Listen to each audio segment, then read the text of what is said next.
Welcome back, ladies and gentlemen, to a brand new ranking video here on Max Talks. This is a first-time TV show seasons ranking video, and with the brand new season of Stranger Things dropping a week ago, I'm going to stop and rank all four seasons of Netflix's Stranger Things. If you're new to the channel, please subscribe, ring the bell. If you're new, I do these types of rankings, including other movie rankings, box office breakdown show every single Monday, as well as other movie and TV show reviews.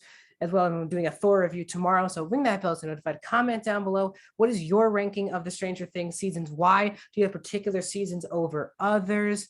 Is this also your favorite Netflix show of all time? Let me know, where do you find Stranger Things? And also, we're gonna go full spoilers with this video. Also, please like the video, guys. Thumbs up button really helps the algorithm out. Before we start this ranking, I do want to say that this is going to be a full spoiler video. So if you've not seen, and this is for spoilers for season one, season two, season three, and even season four. So even if you have not finished season four, I am going to go spoilers with these four seasons. Not too in depth because there's a lot to talk about, but spoiler warning, if you've not seen any of Stranger Things, let's get into it. So starting in last place for me is easily Stranger Things season 2. Now this is again one of my favorite, if not one of my favorite shows of all time. This is a show I'm very passionate. This is the only season for me that I just don't love. I like the season, but it's the only season of Stranger Things that I just didn't love. Now there's still a lot to like here in this season. The beginning of the Dustin and Steve relationship, which has become maybe the best friendship in the entire series. You kind of had Will kind of reacting to coming back from the Upside Down. You also had some new characters into season 2. You had Billy and Max, who Max has now become one of the more memorable characters of this series. And Billy is a very entertaining bully douchebag into the fray of things. And you also had Eleven and Hopper in this season, kind of beginning Hopper kind of hiding Eleven away after the ending of season 1.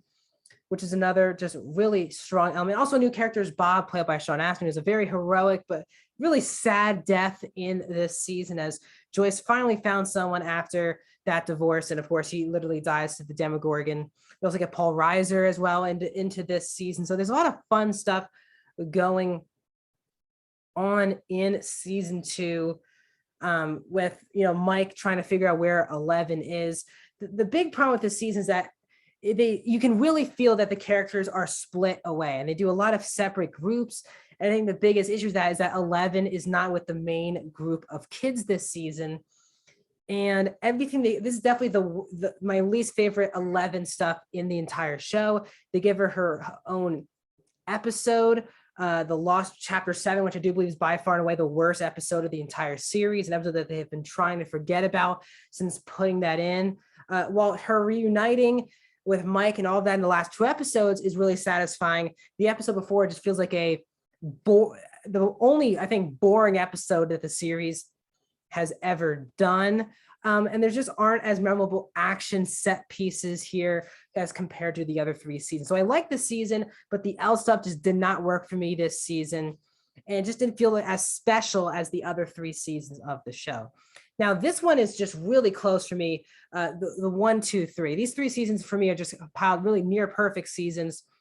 So coming in third place is actually season 3. Now, this at the time I watched it was my favorite season of Stranger Things. The more I've thought about it, the more I did prefer the first season over this, which we'll get to in a second. But I still loved season 3 of Stranger Things because after such a dark and drab season 2, this is a very colorful, lively.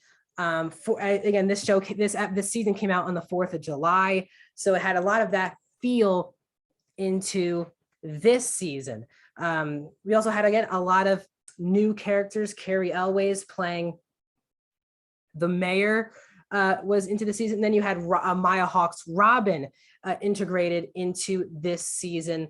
A lot of fun stuff. Billy being overtaken, and you feel the threat. This is the first time you really feel a villainous threat, in my opinion, in the entire show. You also had a great dynamic between Max and Eleven after Eleven kind of dumped Mike at the beginning of the season. Hopper, Joyce, and Murray go on their first really adventure together, and that's where they find the Russian I think his name's Alexei. What a fun side character. Oh yeah, Alexei. What a fun, memorable side character. In his death, I think a lot of people find to be really sad. A really emotional chapter 8. We finally get Mike confessing his love for Elle this season. Steve and Dustin are on a whole other level now this season. And the Steve and Robin dynamic is one of my favorite dynamics in the entire show. I really have two kind of problems with the show. The first one is that once again, we had to separate Elle and Mike again. We just had the whole season 2 about them, about, keeping Elle away from Mike for this particular reason. And they're together for the first episode. And in the second episode, they're basically broken up with, and I just wasn't a total fan of them needing to break up. They're the key romance in the show. And when they're back reunited again in a relationship, and again, their dynamic with Hopper was really great. Yeah, Hopper's but it was a bit of a miss. I do think this is the worst usage of Will in the show, where he basically states the obvious. He literally gets goosebumps every time he feels that the Mind Flayer is about to show up. And he says, guys, the Mind Flayer's here. That's kind of all Will does in this season. Also, another good part of the season was Erica getting a major focus in this season. So I love season 3. A couple nitpicks that does hold it back from being the top season of the show, but still, fantastic season of Stranger Things. The runner-up for me is actually season 1. This is still, I don't think it's going to be hard to find another better season 1 of television out there with the original. This is really what kickstarted Netflix really taking off as a streaming platform, and still today being Netflix's biggest original franchise. Just the mixture of obviously including the 80s, mixing with a really great young cast of child actors, mixing with really great older cast members with David Harbour and Winona Ryder. But again, this is a really unique season, as Will is captured in the first episode. And the whole season, there are the kids and everyone trying to get back Will. Joyce and Hopper. Joyce is trying to get back her son, Nancy. And this is also the beginning of Steve kind of being this bully, not being a good person this season. This really sets up the amazing character arc that Steve goes on in the season. Jonathan kind of being awkward. Around Nancy, you have Barb. Barb's very memorable death. It just feels like it brought a lot of people back to the 80s, introduced a lot of people like my generation to the 80s in a really unique way, brought such a cool character like Eleven to the fray. And this is kind of beginning of the Eleven and the Mike relationship of, of Eleven forcing that bully to pee himself and broke his arm.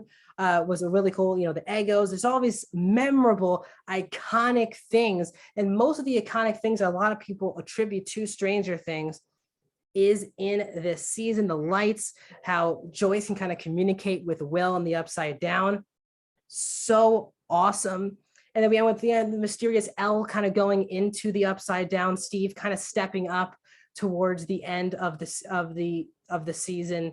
I also had Matthew Modine's Martin Brenner introduced, a really villainous antagonist to Elle throughout this season. So and again, with the Demogorgon, this is still top tier. This is one of the best season 1s in TV history for sure. And there's a reason why that this franchise is where it is today, because season 1 really kickstarted. But for me, overtaking season 1 is season 4. I do think this is the best season of Stranger Things because of Stranger Things season 4 has a lot of help because of what the first 3 seasons really set up. But this show really delivers with its 9 episodes, with an hour 10 to 2.5 hour episodes that were epic, emotional, heartwarming, heartbreaking, all kind of the emotions. And I think the most villainous threat to the entire series with Vecna Henry 1 being an actual physical, talking, personal villain to the show. The first 3 seasons were basically kind of just creatures, the Demogorgon, the Mind Flayer. And while, yes, they got some kills like Billy and Bob and Barb, for example, you just didn't feel like the kids were in any danger during the show. But with Vecna's really personal connection to Eleven, you feel how personal this is, and because Vecna is just killing people left and right throughout the season, it feels like there's a threat incoming. And because they really made Max a marked person in like the second episode of the season, you felt like Max was in danger through the whole season of the show. Yes, they did split everyone apart, but it felt like everyone had, for the most part, I did think the California stuff in volume 1 was definitely the least interesting part, but that part got really interesting in volume 2. Max is the total MVP of this season, with Sadie Sink delivering, in my opinion, an Emmy-nominating performance as Max. This might be the best performance of any performance of the entire series so far in this season, with Max. But he also had a lot of good stuff. Again, Lucas was also really co-MVP with Max in volume 2 of the series. The is mixture of being, it's really scary, some not too scary, but very thrilling. And you feel like the characters are in danger. Eddie was a great new addition, became, for me, a top 5 character of the series. And of course, his emotional depth really hits hard.